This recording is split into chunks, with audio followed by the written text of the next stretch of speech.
दोस्तों, एक और नया दिन और मैं बलजीत परमार हाजिर हूँ एक नई कहानी, नया किस्सा लेकर। आज आपको सुनाएंगे एंटॉप हिल एरिया मुंबई का, जिसमें आ जाता था एंटॉप हिल पूरी काफ़ी सारी झोपड़पट्टियाँ, संगम नगर, नंद नगर, वर्धा राजनगर, उसके साथ प्रतीक्षा नगर, साथ में सरदार नगर, साइन कोलीवाड़ा। वहीं पे बड़े बड़े स्थान भी थे, शानकनंदा हॉल, गांधी मार्केट, ये वो सब। एक ज़माने में जो पूरा एरिया माटुंगा पुलिस स्टेशन के नीचे पड़ता था, लेकिन यहाँ पर क्राइम की और अंडरवर्ल्ड की बढ़ रही वारदातों को लेकर उस समय के पुलिस कमिश्नर जूलियो रोबेरो ने एक नया पुलिस स्टेशन बनाने का फैसला किया और उसका नाम रखा गया एंटॉप हिल पुलिस स्टेशन, जो एक सरकारी सेंट्रल गवर्नमेंट की सरकारी इमारत के ग्राउंड फ्लोर और फर्स्ट फ्लोर 2 मंजिल लेकर वहाँ पे पुलिस स्टेशन बनाया गया। बहुत बड़ी जिम्मेदारी थी इस पुलिस स्टेशन पर, और इसका पहला जो सीनियर इंस्पेक्टर लगाया गया वो विष्णु कुंभार को लगाया गया, जो उसके पहले माटुंगा पुलिस स्टेशन में थे। वो दौर था वरदराजन का, और 1988 में वर्धा की डेथ होने तक, उसके पहले एक्चुअली 86 और 87 में एरिया काफ़ी शांत हो गया था। जब तक वर्धा की हुकूमत चलती थी तो बाहर के किसी गैंगस्टर के आने की हिम्मत नहीं होती थी उस इलाके में। हालांकि बहुत बड़े बड़े गैंगस्टर वहाँ से निकल के गए, लेकिन वो वर्धा के साथ नहीं दूसरे गैंग के जाके हाथ में लाए, क्योंकि वर्धा के गैंग के काम कुछ और किस्म के थे जो लोकल लोगों को पसंद नहीं थे। उन्हीं में से एक था माया डोलस, जिसका जिक्र हमने पहले किया। वो कांजरो गैंग के साथ जाके मिल गया, बाद में अलहदा हो गया। उनमें से ही एक था माया शेलार, जिसने 9-10 मर्डर किए थे। मेरे ऊपर गोलियां चलाने वाला भी वही महेंद्र अलियास माया शेलार था। ये भी प्रतीक्षा नगर का रहने वाला था। एक्चुअली ये सरदार नगर के नज़दीक पड़ जाता है, और MHB कॉलोनी है महाराष्ट्र हाउसिंग बोर्ड की, उसी कॉलोनी में सब लोग रहते थे। माया शेलार आगे थोड़ा प्रतीक्षा नगर की एक झोपड़पट्टी में रहता था। उसी तरह वर्धा का खास आदमी राइट हैंड मैन खाजा भाई, उसका एंटॉप हिल में जैनत रेस्टोरेंट हुआ करता था, और जैनत बार भी थी और दारू की दुकान भी थी। बहुत उसका भी चक्कर चला, तभी वहाँ पे बन गया वर्धा राजनगर, जिसकी पूरी जिम्मेदारी संभालता था परमेश्वर। वर्धा का खास आदमी था वो भी। और दूसरी तरफ एंटॉप हिल जहाँ से शुरू होता था वहाँ सरदार नगर, वहाँ पे हेडक्वार्टर हुआ करता था महेंद्र सिंह बेग अलियास सोमा का, जो वर्धा का दारू का धंधा पूरा देखता था, दारू की ट्रांसपोर्टेशन। थोड़ा आगे जाओ तो दारू का सबसे बड़ा ट्रांसपोर्टर कुक्कू दारू वाला, उसका घर था और उसकी गाड़ियाँ खड़ी रहती थी।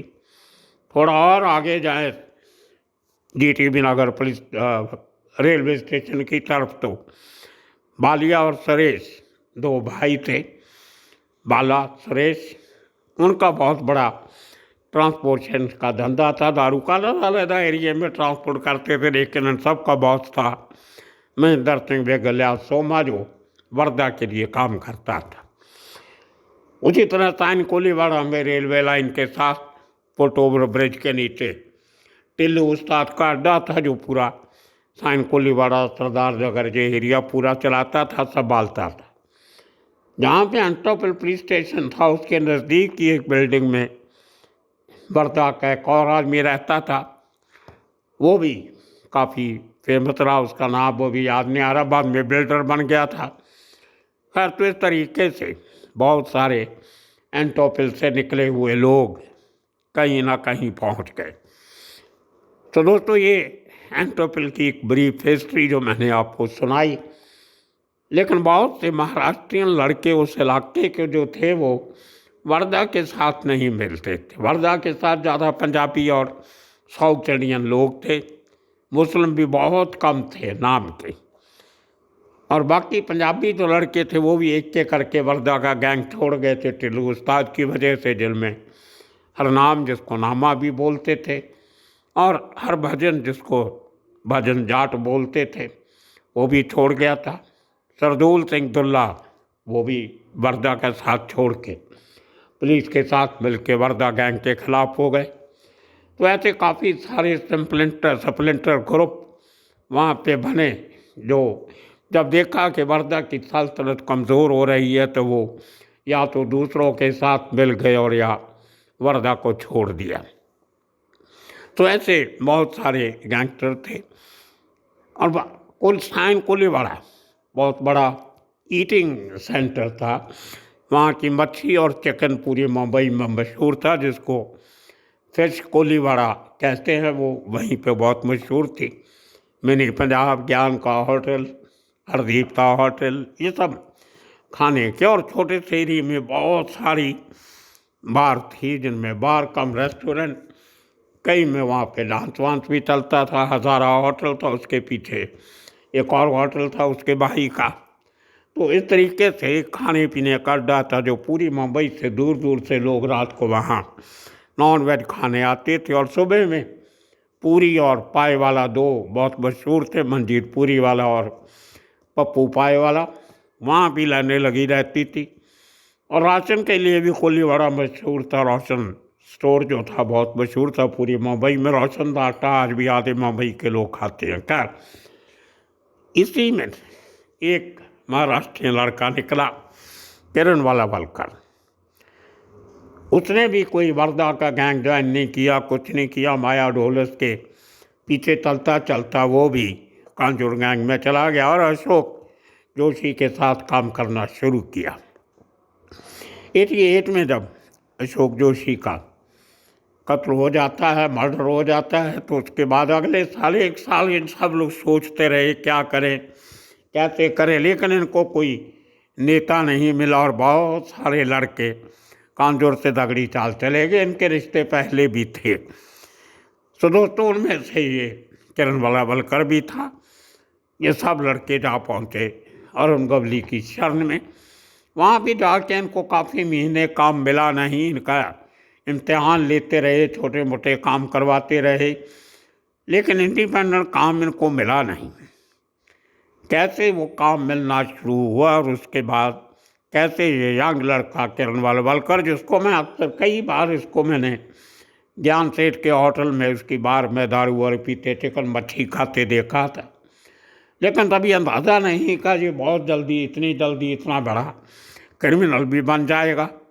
लेकिन साइन कोलीवाड़ा इलाका में एंटोफिल में उन्होंने कभी कोई गड़बड़ नहीं की।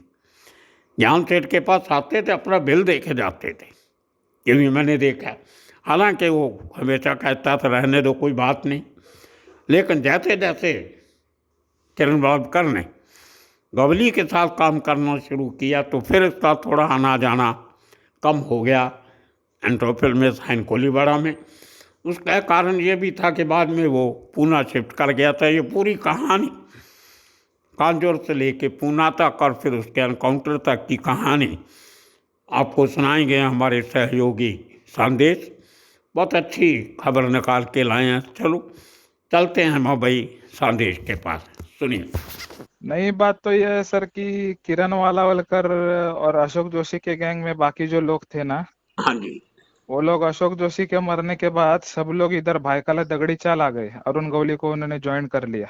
हाँ जी, उसमें से किरणवाला वलकर एक था। हाँ तो मुझे लगता है वो शायद मुंबई में एंटोफिल में कहीं रहता था। हाँ, एंट्रोपिल का रहने वाला था, मैं देखा हुआ। वहाँ हमारे नाके पे जो रेस्टोरेंट थे, बार बार वगैरह, उनमें बैठना कभी, लेकिन वहाँ कोई हरकत नहीं की, इसने कोई वारदात नहीं की। हाँ, तो अरुण गवली के लिए किरणवाला वलकर ने जो सबसे पहला काम किया ना, हाँ वो था जयंती छेड़ा का मर्डर, जिसके ऊपर हमने 2-4 दिन पहले एपिसोड किया। हाँ जी, तो जयंती छेड़ा को जब इन लोगों ने देखा ना वहाँ रेड लाइट एरिया में, हाँ ग्रांट रोड में, तो हाँ वहाँ इनके साथ वो गणेश वकील भी था, गणेश भोसले वकील। हाँ हाँ, तो उस वक्त क्या है, ये किरणवाला वलकर ने अरुण गवली गैंग को नया नया ज्वाइन किया था। ओके, हाँ, ये 89 की बात बता रहा हूँ, हाँ जी, हाँ दिसंबर 89। तो जब इन लोगों ने जयंती छेड़ा को देखा, तो किरणवाला वलकर ने गणेश भोसले वकील से कहा कि हमको मौका दो, हम इसको मारते हैं। हाँ तो जयंती छेड़ा को मारने का सबसे पहला काम किरण वालावलकर ने किया। 3-4 गोलियां उसको ताड़देव बस डिपो में मारी। हाँ उसके बाद उसने दूसरा जो काम किया उसी महीने के एंड में, वो था महेंद्र चौरड़िया को मारने का। हाँ दाऊद की तरफ से जो पैसे का ऑफर आया था, वो गवली ने जब पैसा लेने से मना कर दिया, हाँ तो किरण वालावलकर ने धारदार हथियार से उसको महेंद्र चौरड़िया को मार दिया। ओके ये दोनों इंसिडेंट हुए दिसंबर 89 के। हाँ और 90 में इसने एक जो सबसे बड़ा काम किया किरण वालावलकर ने, हाँ वो था छोटा राजन का जो मौसेरा भाई था प्रभाकर काकड़े, हाँ हाँ उसको मारने का तिलक नगर में जाके। ओके उसमें दरअसल बात ये हुई थी कि कोई एक बिल्डर था जो गवली को हफ्ता देता था। हाँ अब उसी बिल्डर से ये राजन गैंग के बंडिया मामा, डैनी नेपाली, ये भी लोग हफ्ता मांगने लगे थे। ओके और ये दाऊद और गवली की लड़ाई तो उसी समय चल भी रही थी। हाँ तो उस बिल्डर ने अरुण गवली से शिकायत कर दी कि राजन गैंग के लोग मुझसे हफ्ता मांग रहे हैं। ओके तो ये किरण वालावलकर और इसके साथ 2-3 लोग और थे, हाँ और इनके साथ एक आदमी वहां का तिलक नगर का ही रहने वाला था। हाँ तो ये सब लोग 3-4 लोग गाड़ी में बैठ के गए थे शेल कॉलोनी बंड्या मामा को मारने के लिए। हाँ छोटा राजन का आदमी बंड्या मामा, उसको मारने के लिए। तो बंड्या मामा इनको मिला नहीं। हाँ तो इन लोगों ने प्रभाकर काकड़े को देख लिया, और इनके साथ जो आदमी था ना तिलक नगर का, हाँ जो सबको पहचानता था वहां पे, हाँ उस आदमी ने इनको बताया कि ये जो है प्रभाकर काकड़े छोटा राजन का मौसेरा भाई। ओके तो किरण वालावलकर इन लोगों ने उस प्रभाकर काकड़े को गोलियां मार के मार दिया वहां तिलक नगर में। हाँ उसके बाद पुलिस तो उसके पीछे पड़ गई, किरण वालावलकर के पीछे, और छोटा राजन का गैंग भी उसे ढूंढ रहा था। हाँ तो बाद में 1990 के एंड में किरण वालावलकर ने क्या किया, वो यहाँ से भाग के, मुंबई से भाग के पूना शिफ्ट हो गया। ओके और सेम टाइम अरुण गवली जो था वो येरवाड़ा जेल में टाड़ा के किसी केस में भी बंद था। हाँ तो ये किरण वालावलकर, उसके साथ बाबू सिरसाठ हाँ और रवि करंजेकर, हाँ ये 3 लोग पुणे में जाके रुके हुए थे, पनाह ली थी इन्होंने पुणे के किसी इलाके में। ओके और ये लोग वहां पे भी एक्सटॉर्शन करने की तैयारी में थे किसी लोकल बिल्डर से। हाँ अब इसमें बात ये हो गई कि अरुण गवली की गैंग में जो अशोक चौधरी था, जिसको छोटा बाबू बोलते थे, हाँ वो छोटा बाबू अंदर खाते राजन गैंग से मिला हुआ था। ओके तो छोटा बाबू ने छोटा राजन गैंग तक ये जानकारी पहुंचाई कि किरण वालावलकर और ये बाकी के 2-3 लोग पुणे में एक इलाके में छुपे हुए हैं। ओके अभी छोटा राजन का कोई आदमी इतनी जल्दी पुणे पहुंच नहीं सकता था। हाँ तो ऐसा कहा जाता है कि छोटा राजन गैंग ने ही पुलिस तक ये जानकारी पहुंचाई कि किरण वालावलकर, बाबू सिरसाठ और रवि करंजेकर, ये तीनों पुणे में एक पर्टिकुलर जगह पे छुपे हुए हैं। ओके और इन तीनों के साथ विजय कांबले यानी विजय मुचवा भी था। ओके तो पुलिस जब वहां पहुंची ना, हाँ तो विजय कांबले मुचवा जो है वो किसी काम से पैसे छुट्टे कराने या कुछ सामान लेने वो दुकान में गया हुआ था। ओके तो ये तीनों एनकाउंटर में मारे गए और विजय कांबले मुचवा उसमें बच गया। ओके बाद में वो भाग के जब मुंबई आया, हाँ तो दगड़ी चाल के अंदर 97 में उसका एनकाउंटर हो गया, ओके विजय कांबले मुचवा का। बिल्डर नटवरलाल देसाई का मर्डर होने के बाद क्राइम ब्रांच ने जो रेड किया था ना दगड़ी चाल पे, हाँ हाँ उसमें मुचवा का एनकाउंटर हो गया। ओके तो किरण वालावलकर का ये किस्सा है। ओके और इसके बाद किरण वालावलकर का एनकाउंटर होने के बाद जब दगड़ी चाल के लोगों को, गवली के लोगों को ये पता चला कि हाँ इनकी जानकारी अंदर खाते छोटा बाबू ने दी थी, अशोक चौधरी ने, हाँ उसके बाद अशोक चौधरी माझगांव में मारा गया अपनी गैंग की तरफ से। हाँ उसको रोड टेरेस पे ले जाके मारा था मेरा ख्याल। हाँ, और बाद में उसको किसी कचरे के डिब्बे में उसकी लाश फेंक दी थी इन लोगों ने। हाँ हाँ तो ये कारण था दुश्मनी का। हाँ। सो दोस्तों सुना आपने किस तरीके से एंटोपिल का लड़का किरण वालावलकर कहाँ से चला और कहाँ जाके उसका अंत होता है। एक नाम मैं भूल गया था, बहुत बड़ा नाम था अंडरवर्ल्ड का, उसका नाम था फिरोज कोंकणी। बहुत ही डेंजरस क्रिमिनल था दाऊद गैंग का।